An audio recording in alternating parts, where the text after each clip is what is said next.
Graça e paz, bom dia, Deus abençoe a todos. Estamos aqui nessa manhã com a carta aos Hebreus, no seu capítulo 2, em que parte do tema é sobre o sofrimento e humilhação. Ninguém gosta de sofrer, absolutamente ninguém. Sofrer não é algo que nós desejamos ou pretendemos experimentar nas nossas vidas, mas isso eventualmente acaba acontecendo. Algumas pessoas sucumbem em meio ao sofrimento, e isso não é o propósito de Deus, e esse, evidentemente, não é o plano de Deus. Mas vamos à leitura do texto da palavra de Deus para que possamos ingressar nesse assunto depois. Portanto, visto que os filhos compartilham de carne e sangue, ele também participou dessa mesma condição humana, para que pela morte destruísse aquele que tem o poder da morte, a saber, o diabo, e livrasse todos os que ao longo de toda a vida estiveram escravizados pelo medo da morte. Pois é evidente que ele não auxilia os anjos, mas sim a descendência de Abraão. Por esse motivo, era vital que ele se tornasse semelhante a seus irmãos em todos os aspectos, a fim de que pudesse constituir-se sumo sacerdote misericordioso e leal em relação a Deus e pudesse realizar propiciação pelos pecados do povo, considerando, portanto, tudo o que ele mesmo sofreu quando tentado, ele é capaz de socorrer todos aqueles que semelhantemente estão sendo atacados pela tentação. Graças a Deus pela sua palavra. A palavra de Deus, ela exalta o poder de Deus, a vontade de Deus, o amor, a misericórdia, a compaixão e a graça, e ela expressa tudo isso através da pessoa bendita de Cristo Jesus. Sofrimento foi algo que Jesus não buscou evitar em sua vida. Muito pelo contrário, ele a tudo enfrentou, ele a tudo suportou com um propósito bastante específico. O propósito de declarar à humanidade, a intenção de Deus. Tanto que nós vemos nos evangelhos, de forma contundente, as declarações de que Deus é amor, de que Deus ama. Deus amou o mundo de tal maneira. Essa afirmação ela é muito intensa nos evangelhos, ela é muito forte na vida, no ministério de Cristo Jesus. A afirmação de que Deus se importa, de que Deus se importa. O sofrimento humano não é causado pelo descaso de Deus. O sofrimento humano, ele não vem por conta de um capricho divino. Não, não. O propósito de Deus é a libertação, é a cura, é a redenção, é a salvação da humanidade pecadora. Algumas pessoas criaram um conceito, mesmo cristãos, de dois deuses, né? Não afirmam isso, mas um Deus bom, o Deus e Pai de nosso Senhor e Salvador Jesus Cristo, e Satanás, que é apresentado como se fosse um Deus. Não é, mas é apresentado como se fosse, e as pessoas acabam atribuindo a Satanás poderes, que eles não poder sobre a morte, poder para destruir, poder para fazer e desfazer. Na verdade, a Bíblia apresenta Deus como ser soberano. O Eterno é soberano, é todo poderoso. É todo poder, é todo saber, é todo justiça, é todo santidade, é todo amor. Deus é tudo, absolutamente tudo. Ele é a fonte da nossa existência. Algumas pessoas, ao tentarem atribuir o sofrimento humano a Satanás, tentam isentar Deus da responsabilidade pelo que nos ocorre. E a Bíblia, em nenhum lugar, em nenhum texto, ela procura isentar Deus de ser soberano, de ser todo-poderoso. Nós temos grande dificuldade de nos relacionarmos com Deus diante do conhecimento da santidade, da justiça, do poder, da verdade de Deus, o eterno Deus. Mas através de Cristo Jesus, essa aproximação, ela é feita de maneira, ela é realizada pela vontade de Deus, para que nós possamos nos aproximar de Deus pela fé em Cristo Jesus, de modo a nos sentirmos como Deus pretende expressar a vontade dele, a bondade dele para com as nossas vidas, amados, protegidos, perdoados. O sofrimento foi algo marcante, foi algo característico na vida e no ministério de Cristo Jesus. Diz aqui o texto, ele também participou dessa mesma condição humana. Jesus, o eterno Filho de Deus, se fez homem, participou da natureza humana com o propósito específico de passar pela morte. Ele se fez homem para, através da humanidade, experimentar a morte. Não uma morte como a morte de qualquer ser, como a morte do justo, como a morte do santo, como a morte do perfeito, como a morte num ato de adoração a Deus, de oferecimento a Deus pela justificação de outros. O justo, o santo, o perfeito ofereceu a si mesmo como oferta, como propiciação pelos pecados do mundo, pelos pecados da humanidade. O profeta já dizia que o castigo que nos traz a paz, o castigo que nos traz a paz, estava sobre ele, sobre Cristo Jesus. Paz. Paz esta que nós temos grande dificuldade de desfrutar, de experimentar, de permitir que invadam as nossas vidas, a nossa mente e os nossos corações. A humanidade por sua natureza pecaminosa, ela é voltada mais para a guerra, para a violência, tentativas, né, de resolver tudo pela força, ainda que conhecendo a verdade, tentando impor essa verdade goela abaixo de outros. Né? Não, nós vamos fazer o que deve ser feito, não importa a oposição que se levante, porque se preciso for, nós vamos destruir. Nós temos essa natureza belicosa. Nós temos essa natureza voltada para...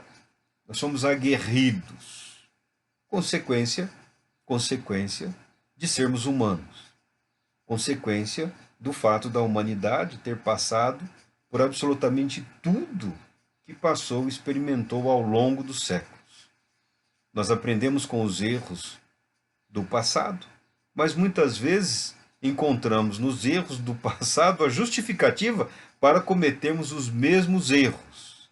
E aí vamos patinando, vamos criando obstáculos, né?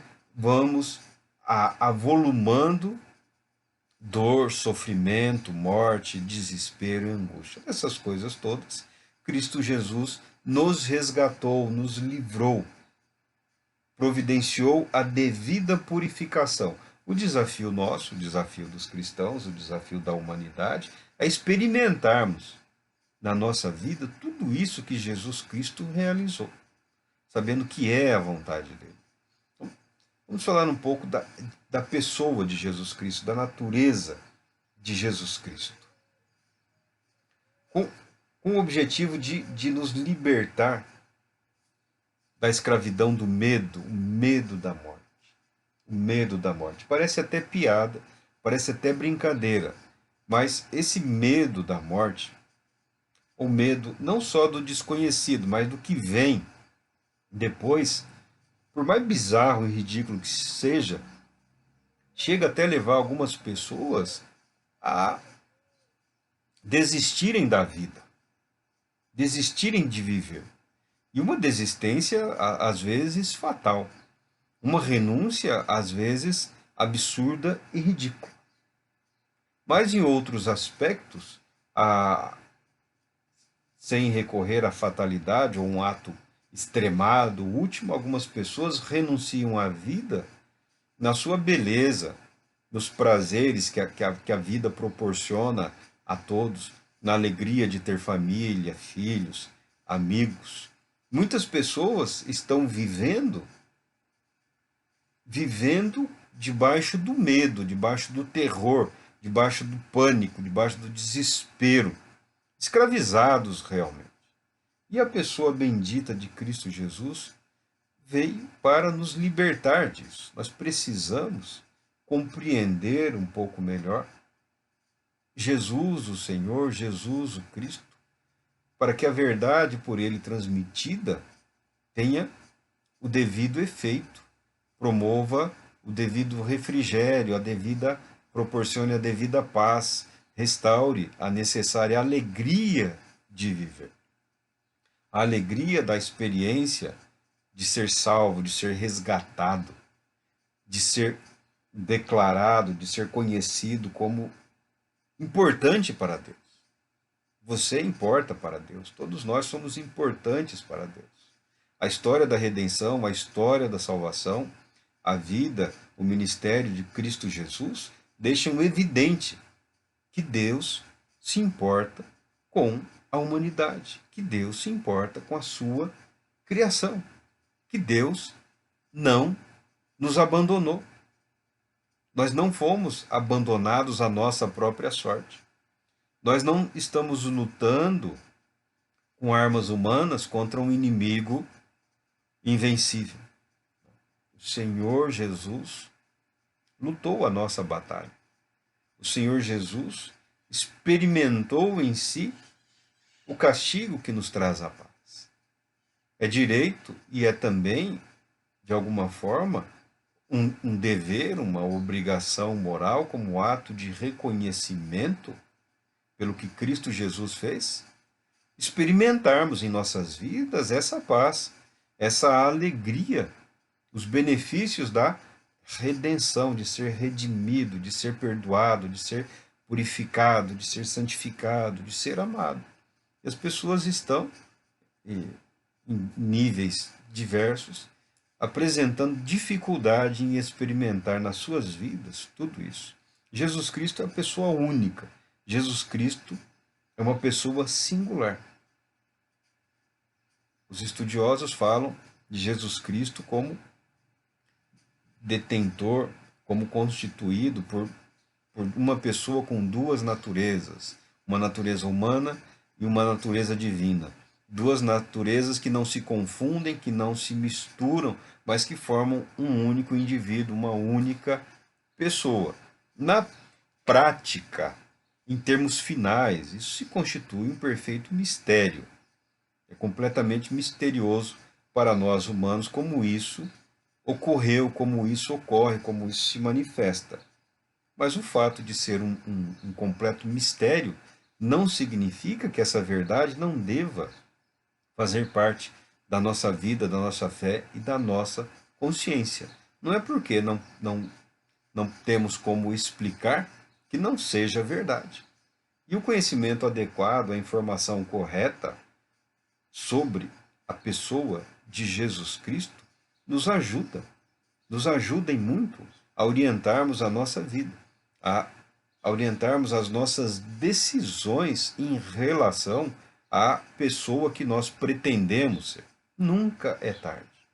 Nunca é tarde para experimentar a paz. Nunca é tarde demais para experimentar a alegria. Nunca é tarde demais para experimentar os benefícios do perdão de Deus. Nunca é tarde demais para experimentarmos a alegria, a paz, a plenitude da bênção da presença do Espírito Santo nas nossas vidas. Não é tarde demais. É o momento propício, é o momento adequado para obtermos força, para obtermos ânimo, disposição e a coragem, a ousadia, para que não vivamos debaixo do medo, do terror, do desespero, da morte, da condenação, da dúvida, para que possamos viver uma vida orientada pela fé, orientada pela verdade, orientada pela luz divina, e não pelas trevas da morte, pelas trevas do medo, pelas trevas do receio, pelas trevas da incerteza em relação a tudo. A humanidade vai e vem, verdades vão, verdades vêm, verdades são aceitas, outras são abandonadas. Esse é um momento em que nós vemos na história do Ocidente, na história do nosso país, em que a verdade tem sido deixada de lado. Nesse período aí de pandemia, nesses anos, nada foi mais atacado com violência, com força, com energia, do que a verdade. Verdades estabelecidas, verdades conquistadas, conhecimento conquistado e adquirido através dos séculos, através do tempo, se constituíram verdades, fundamentos para orientar as decisões das pessoas, tem sido atacado, porque está em voga, no momento, um tipo de retórica, de argumentação, que é o debate pelo debate e com o objetivo único de desconstruir o oponente ou o adversário. Então a mentira passou a ter valor. A pessoa não precisa mais ter nenhum compromisso, até cristãos estão nessa batalha insana, nessa batalha doentia. Não importa, não importam os meios utilizados, desde que eu faça silenciar os oponentes ou os adversários. E nisso as pessoas estão desconstruindo verdades, desconstruindo valores, desconstruindo princípios, tentando se agarrar a ferramentas, a recursos que não se sustentam e que não sustentarão. A perfeita liberdade, a perfeita alegria, a perfeita paz são decorrentes do conhecimento da verdade. E a verdade é Cristo Jesus. Ele se apresenta como o caminho, como a verdade e como a vida. Nessa confusão toda, inverdades são também atribuídas à pessoa de Cristo Jesus. Que ele é o eterno Filho de Deus e que se fez homem, nós sabemos e nós confessamos. Nós sabemos e nós confessamos. Algumas pessoas questionam. Outras pessoas já questionaram através dos tempos, através dos séculos. Um movimento chamado ebionista, no passado, ele negava a natureza divina de Jesus Cristo. Diziam, para justificar os seus conceitos e as suas doutrinas, que Jesus Cristo foi um simples homem. Era somente um homem. Não havia nada de natureza divina na pessoa de Jesus, o Cristo. Um outro grupo, os serentianos, desenvolveram o tal do serentianismo, tudo isso dentro da fé cristã, tudo isso dentro do cristianismo, dentro da cristandade. Esse outro grupo declarava que não ocorreu nenhuma união entre a natureza humana e divina.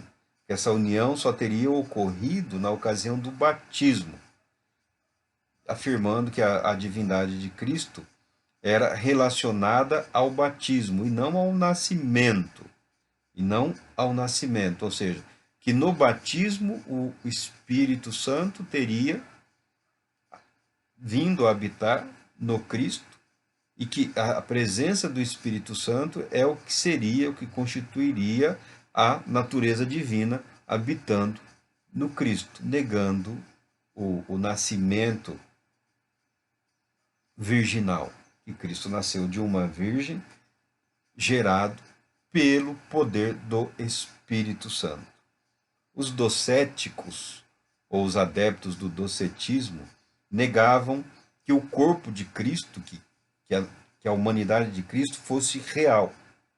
É como se Cristo fosse apenas, estivesse apenas se apresentando como homem, mas não era homem, era apenas um ente, um ser espiritual. Não havia natureza humana real nele. Por quê? Porque essas pessoas interpretavam, era uma corrente filosófica que invadiu o cristianismo, interpretavam a natureza humana como incurável, como pecaminosa eternamente, a natureza humana como corrupta e desprezível. Então eles não admitiam que o Filho de Deus pudesse se fazer homem. Eles faziam uma separação. O corpo, a matéria, seria eternamente condenada e somente o espírito seria salvo, negando a verdade da palavra de Deus, diz respeito à redenção de toda a humanidade. Os discípulos de Apolinário concediam a Cristo Jesus duas partes humanas, negando que ele tivesse alma humana. Uns negavam que ele tivesse corpo, outros negavam que ele tivesse uma alma humana, um espírito humano. Negavam assim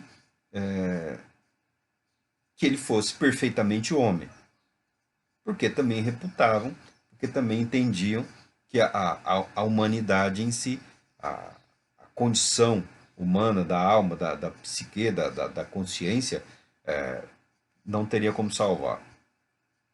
Os discípulos de Nestor negavam a união da natureza humana e divina, como se Jesus, Cristo, fossem duas pessoas, um Jesus e um Cristo. Eu não consigo entender muito bem o que eles pretendiam com essas coisas, mas eles negavam a união das duas naturezas, tá? Como se houvesse um conflito, né, permanente na pessoa de Jesus Cristo, o homem e o divino. O eutiquianismo afirmava que as duas naturezas de Cristo se uniam em uma só, que era predominantemente divina, ainda que não no mesmo plano da natureza divina original. Aí já era um outro caminho apresentado também. Que houve uma fusão, uma mistura, que uma natureza se sobrepôs à outra e Jesus Cristo era predominantemente divino. O importante nós sabermos que a negação da verdadeira natureza física de Cristo Jesus é um dos sinais do espírito do anticristo. Por outro lado, eu acho importante esse enunciado, ainda que de forma breve, mais informações sobre isso pode ser obtida em qualquer material de teologia, principalmente de teologia sistemática ou história da doutrina. Não é um material difícil de se obter e não é um material difícil de se compreender. Porque eu acho importante, porque na vida cristã as pessoas passam por vários momentos. E por vários momentos de dúvida, por vários momentos de dificuldades em relação a si mesmos, mas também em relação ao Salvador, ao Senhor, a Cristo Jesus. Quem de fato ele era, quem de fato ele é, e o que de fato ele propõe. E o que de fato ele propõe. Jesus não é um mero resolvedor de problemas ou de questões humanas que estão sempre entrando em conflito. Jesus é aquele que resolve o problema fundamental da humanidade, que é o pecado que gera uma ruptura do ser humano na sua destinação, por assim dizer, a uma vida de comunhão com o seu Criador, com o Pai, com Deus. É esse elo rompido que Jesus vem restabelecer, vem restaurar.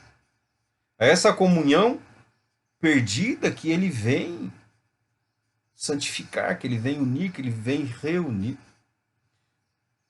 Sendo Deus, sendo homem, sendo absolutamente perfeito em tudo o que fez, o que realizou, e sendo absolutamente perfeito e santo e isento de pecado em sua própria natureza. Porque não é só a natureza santa e perfeita e sem pecado de Cristo. Há também uma vida santa, perfeita e sem pecado. E nesse viver, a verdade de Deus, a vontade de Deus, invade a humanidade. E por ser propósito de Deus, e por ser decreto de Deus, e por ser a vontade de Deus, esse agir de Cristo Jesus, inundando a humanidade com a vontade do Pai, tem peso eterno, tem valor eterno.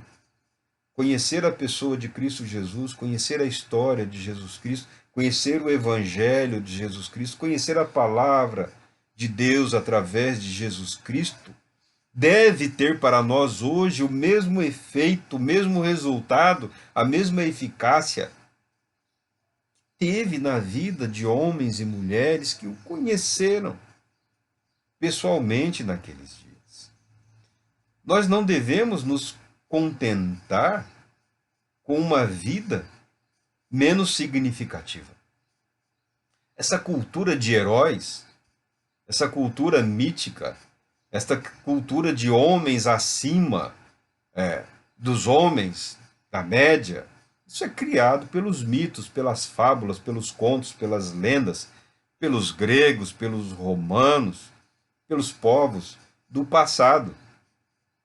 Isso, de certa forma, invadiu a fé, e invadiu a fé de um modo geral em toda a humanidade, e criou uma espécie de preguiça, uma espécie de ociosidade no que diz respeito a viver com a intensidade proposta pelo próprio Deus e disponibilizada para todo aquele que crê através da bendita pessoa de Cristo Jesus e do Espírito Santo que ele enviou para nós, para as nossas vidas. Nós não podemos, nós não devemos e não é correto que nós nos contentemos com o que estamos vivendo ou com o que estamos deixando de viver nos dias de hoje. Eu sei, muitas pessoas falam, Marco, eu não gosto de política. Mas não tem como você não gostar de política ou não se interessar de política, porque você vai sofrer os efeitos da política. O que eu não acredito é na redenção via política. A política, a atividade política nobre e excelente, direito de todos, garantia constitucional a todos os homens aqui, todos os homens, mulheres, jovens, velhos, de todos os credos, de todas as cores, de todas as etnias, de todas as concepções religiosas, filosóficas, políticas de um modo geral, uma atividade perfeitamente lícita, ela não é capaz de proporcionar redenção. Ela não é capaz de criar uma sociedade regenerada. Ela não é capaz de proporcionar vidas transformadas pela verdade de Deus. É uma atividade humana, é uma atividade necessária, que o cristão tem o direito e a obrigação de apresentar a sua contribuição no que diz respeito a estabelecer uma vida pacificada e harmoniosa no que for possível entre os diferentes ou entre os iguais. Mas não proporciona redenção. Não é capaz de gerar transformação. Pode amenizar conflitos, mas não resolve o conflito principal estabelecido, criado pelo pecado, que é esse vazio de Deus na alma humana, que é esse vazio de Deus na vida humana. A busca de outros meios, de outros recursos, de outras estratégias, de outros poderes ou autoridades, tem levado muito cristão a deixar de lado o caminho proposto pela palavra de Deus, o caminho proposto pelo próprio Cristo, o caminho proposto pelo próprio Senhor e Salvador Jesus Cristo. Ele é único. Ele é o único. O único nome a ser invocado. O único nome a ser invocado. O único nome através do qual se obtém o perdão, se recupera a paz, a alegria de viver, a cura para almas angustiadas, aflitas, desesperadas. E em Cristo Jesus, nós temos a vitória sobre o medo, a escravidão do medo. Porque o medo escraviza. Algumas pessoas até boas, algumas pessoas até bem intencionadas, dominadas pelo medo, pelo desespero, não querendo que fantasmas e vultos do passado voltem à tona, voltem de novo à realidade das nossas vidas, acabam se empenhando numa batalha terrível, numa luta em glória, para tentar impedir que aquele mal o domine de novo. E nessa luta em glória ele acaba alimentando esse espírito do medo. Ele acaba sendo escravo do medo, escravo dos erros do passado, escravo dos erros dele, escravo dos erros de outros, escravo das mentiras dele, escravos da mentira de outro, enquanto que somente em Cristo Jesus Nós podemos romper com essa cadeia, com essa tirania da escravidão, do medo. Poder viver de olhos abertos, de cabeça erguida, prontos para enfrentarmos tudo que a vida apresentar para nós. Ainda que sejam dias difíceis, mas sabendo que o mal não vai prevalecer. Sabendo que a injustiça não vai prevalecer para sempre. Todo esse mal vai passar. Porque a palavra de Deus, ela é verdadeira. A palavra de Deus não é uma fábula, não é um conto.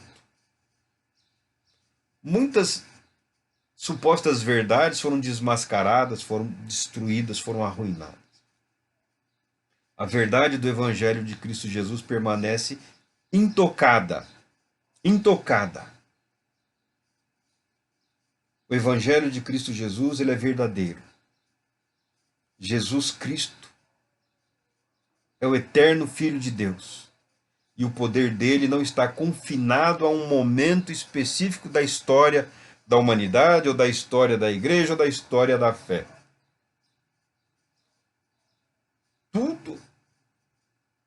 Todo o poder, tudo que Jesus Cristo é,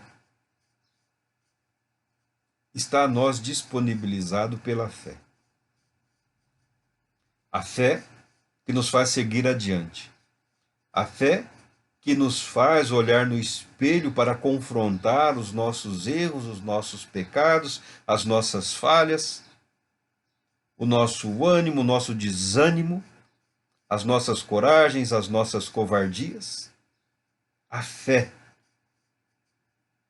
que nos leva a admitir que nós precisamos de um Salvador. Que nós não somos bons por nós mesmos. Sem a ajuda de Deus, sem a graça de Deus, a nossa bondade não é duradoura. Os nossos atos não são permanentes, não são suficientes, não transformam vidas, não moldam caráter, não refletem a vontade de Deus. Somente pela fé em Cristo Jesus, numa vida de submissão a Ele, numa vida de devoção, numa vida de gratidão por quem Ele é, pelo que Ele fez e faz e que ainda realizará, é que nós podemos experimentar o que Deus propôs que nós vivêssemos através de Cristo Jesus. Lemos em Hebreus aqui, considerando, portanto, tudo o que ele mesmo sofreu quando tentado, ele é capaz de socorrer todos aqueles que semelhantemente estão sendo atacados pela tentação. Não estou falando só do pecado. Quando se fala de pecado, as pessoas, somente num país chamado Brasil, sempre pensam em coisas grosseiras, né? Em coisas terríveis. Nós estamos falando do esvaziar da fé. Nós estamos falando da tentação de, deixa para lá. Isso é só conversa. Isso são só fábulas. Isso tudo é mentira, não. Ainda que existam mentirosos, o mentiroso ele não consegue muito proveito dos seus atos, a menos que ele tenha algum vínculo, alguma mínima noção do que é a verdade. Estou falando aí dos enganadores, dos charlatões, dos aproveitadores, mas se existem aproveitadores, é porque existe uma verdade de fato. Nós não podemos nos acomodar com a superficialidade. Nós não podemos nos acomodar com a simples aparência. Nós não podemos nos submeter somente à formalidade dos atos. Nós temos que procurar o que edifica e sustenta a nossa vida, o que produz, o que promove, o que mantém na nossa alma, no nosso espírito, na nossa mente, a convicção plena de que somos filhos de Deus, de que Deus se importa com seus filhos, que Deus agiu com o objetivo de libertar aqueles que são seus, que são deles, da escravidão, do medo, da morte. Nós não podemos, nós não devemos, nós não necessitamos Não há motivos para que ninguém viva mais debaixo da escravidão. A escravidão proporcionada pelo medo. Será? Será que Jesus é realmente tudo que as pessoas falam? Será que Deus realmente se importa? Se esse Deus realmente se importa, por que ele permite que tudo isso aconteça? Ele permite porque ele é Deus. Somente um Deus todo-poderoso é capaz de permitir, é capaz de conceder liberdade de pensamento, de ação para a sua criação. Nós pais, nós irmãos, nós amigos, algumas vezes não queremos permitir que aqueles que são próximos e importantes para nós exercitem a sua consciência, a sua liberdade, o seu direito de decidir, temendo que eles decidam de forma errada, equivocada e causem prejuízo para si mesmo. Deus não tem esse medo. Deus não tem esse temor, Deus não tem esse pânico, porque Ele é Deus, porque Ele conhece todos os atos da humanidade, Ele conhece todos os nossos dias, Ele conhece o nosso amanhã como se fosse agora. Ele sempre soube tudo que faríamos ou deixaríamos de fazer. Deus não se surpreende.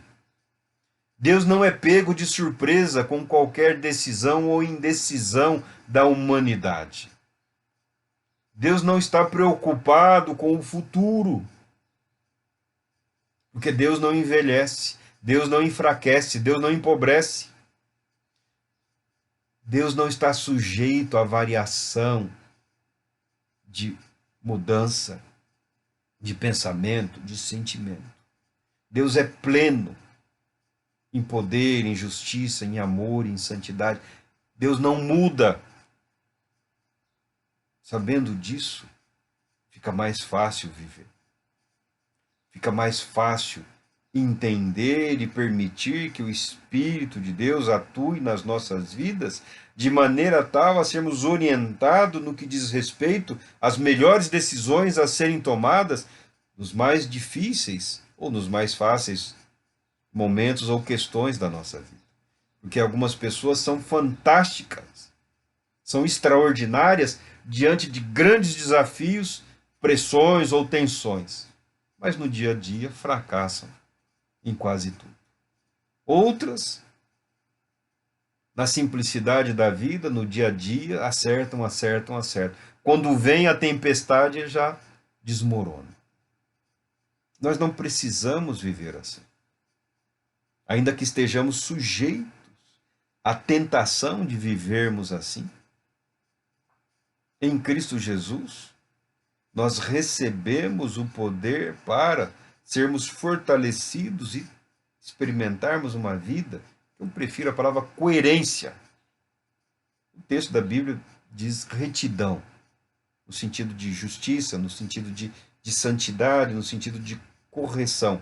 Eu gosto da palavra coerência, coerência.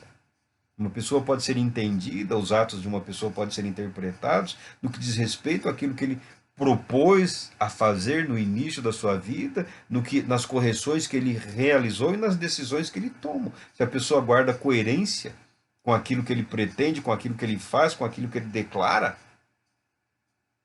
nós podemos conviver mais facilmente com essas pessoas. Agora, aqueles que estão sempre oscilando para lá, para cá, vivendo ou deixando de viver conforme a conveniência, ou dependendo da pressão ou da opressão, se ou avançando ou recuando, essas pessoas são difíceis de serem entendidas ou mesmo de serem ajudadas, porque nós nunca sabemos quem realmente são, o que realmente querem.